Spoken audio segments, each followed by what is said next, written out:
phone with SIM, varieties of mobile phone with SIMs. ये seize हुआ है, सीजा list हुआ है, प्रोसीड्योर होता है, इन्वेस्टिगेशन में इससे ज्यादा नहीं बोलना चाहिए, ठीक है। ये देखिए न्यू गवर्नमेंट आया है, ये क्रैकडाउन मेथड्स है, इसलिए हम पब्लिकली किया, हर रोज इसमें पत्रकार सम्मेलन नहीं होगा। It's a one message. ये हमारी काम था, सरकार की काम था, करेक्शनल होम की काम था, पुलिस का काम था। ये नेक्सस था प्रेसिडेंशियल जेल का, जो हम लोग जो कस्टोडियन है उसका साथ नेक्सस था।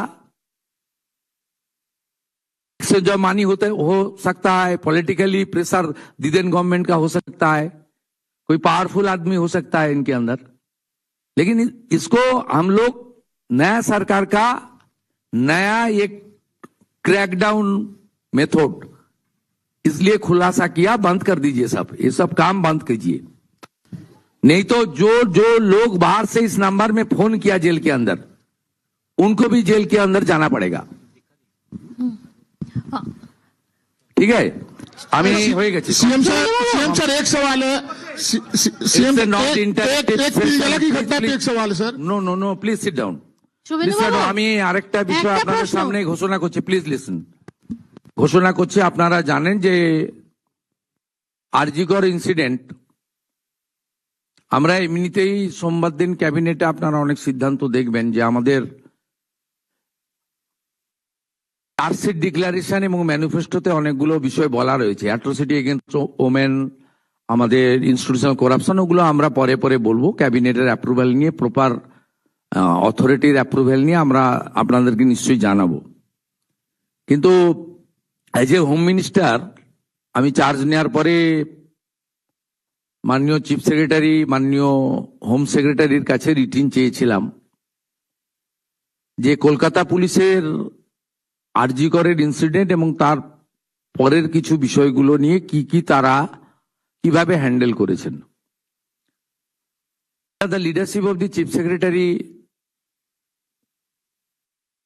along with হোম সেক্রেটারি, তারা একটা ফ্যাক্ট ফাইন্ডিং এর কাজ করেছেন গত কয়েকদিন ধরে।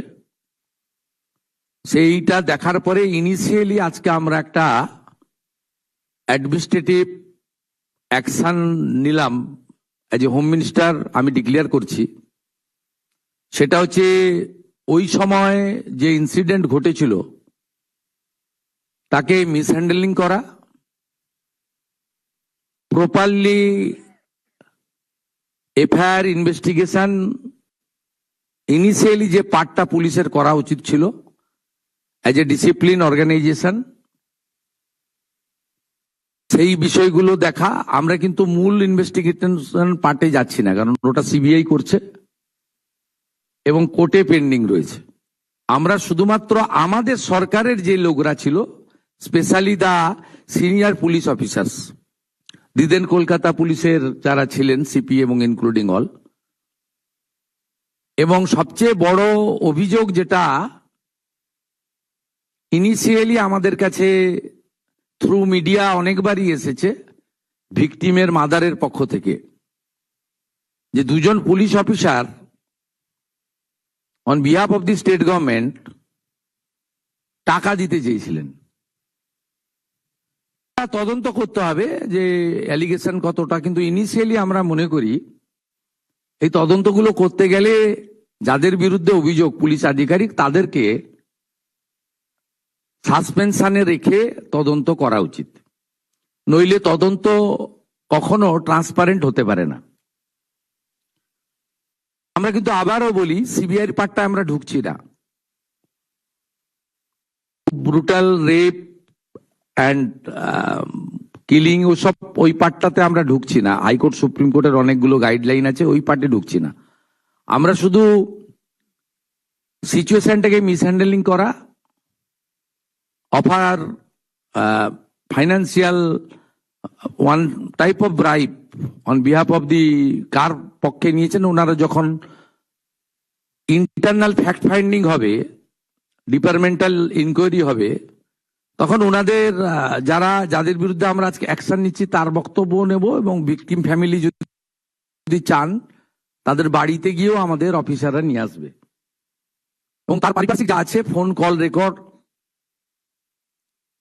হোয়াটসঅ্যাপ চার্ট, এগুলো আমরা পরে পরে বের করব। তখনকার যারা অফিসাররা ছিলেন তাদের সঙ্গে কাদের কাদের কথা হয়েছে, কোন মন্ত্রী মুখ্যমন্ত্রী দিদেন টাইমে তাদের কোনো ইনস্ট্রাকশন ছিল কিনা, এগুলো আমরা সব বের করব। কারণ ওদের যে অফিসিয়াল এবং পার্সোনাল সেটা আপনার ইনভেস্টিগেশনের পার্ট, কিন্তু আমরা ওই মিসহ্যান্ডেলিং আর পরিবারকে বেআইনিভাবে অর্থ অফার করা, আর একজন ডিসি তার প্রেস কনফারেন্সের অ্যাটিটিউড এবং language in front of media, এটা আমাদের রাজ্যের ক্ষেত্রে খুব একটা সুখকর ছিল না। এই সব কিছু দেখে, কারণ ইটস এ ডিসিপ্লিন ডিপার্টমেন্ট, উনি spokesperson of the Kolkata police ছিলেন না অফিসিয়ালি, আমরা এখান থেকে তথ্য নিয়েছি। উনি spokesperson of the secretariat, PD, police ডিপার্টমেন্টের স্পোক্সপারসন বা হোম ডিপার্টমেন্টের স্পোক্সপারসন ছিলেন না। উনাকে পার্টিকুলার আরজিকর ইস্যুতে সাংবাদিকদের সামনে কথা বলার জন্য কোনো কাগজে কেউ দায়িত্ব দেয়নি। কেউ ভার্বেলি দিয়ে থাকতে পারে, সেটা কল রেকর্ডে বোঝা যাবে, কিন্তু উনার যে বক্তব্যের থ্রোয়িং, এটা নারী সমাজ, মাতৃশক্তি, আমরা সবাই তো ভারত পিতা বলি না, ভারত মাতা বলি। অভয়া ইনসিডেন্ট আমাদেরকে নাড়িয়ে দিয়েছে গোটা পৃথিবীতে, এবং নিশ্চয়ই পশ্চিমবাংলার মান, মর্যাদা, গরিমা সব নষ্ট হয়েছে। ঠিক আছে, আমরা আরো অনেকগুলো মেজার নেব। আমরা আজকে 3 জন আইপিএস কে সাসপেন্ড করছি। মিস্টার বিনীত গোয়েল, উনি এখন এডিজি রয়েছেন আইবিতে, আর আরো 2 জন আইপিএস, শ্রীমতী ইন্দিরা মুখার্জি এবং শ্রী অভিষেক গুপ্তা, এই 3 জনকে আমরা আজকে সাসপেন্ড করলাম। এবং এইচএস এর গাইডেন্সে, সিএস এর গাইডেন্সে HS as per the rules যা আছে ক্যাডার রুল, সেটা মেনে ডিপার্টমেন্টাল ইনকোয়ারি এবং প্রসিডিংস স্টার্ট করবেন, এবং within stipulated time to time সেই রিপোর্ট আসবে। যেটা প্রেসকে বলার বলবো, যেটা ডিপার্টমেন্টাল অ্যাকশন নেওয়ার আমরা নেব, এবং যেটা আমাদের যেহেতু ইউনিয়ন ক্যাডার, যেটা আমাদের ইউনিয়ন ক্যাডার, ওনার যে কন্ট্রোলিং অথরিটি, সেখানে জানানোর আমরা জানাবো, সেটা তার প্রসিডিওর বলা আছে ক্যাডার রুলে। কিন্তু ইনিশিয়ালি আমরাই 3 জনকে সাসপেন্ড করলাম due to mishandling and offering bribe to the victim family and organize press conference without the permission from the appropriate authority.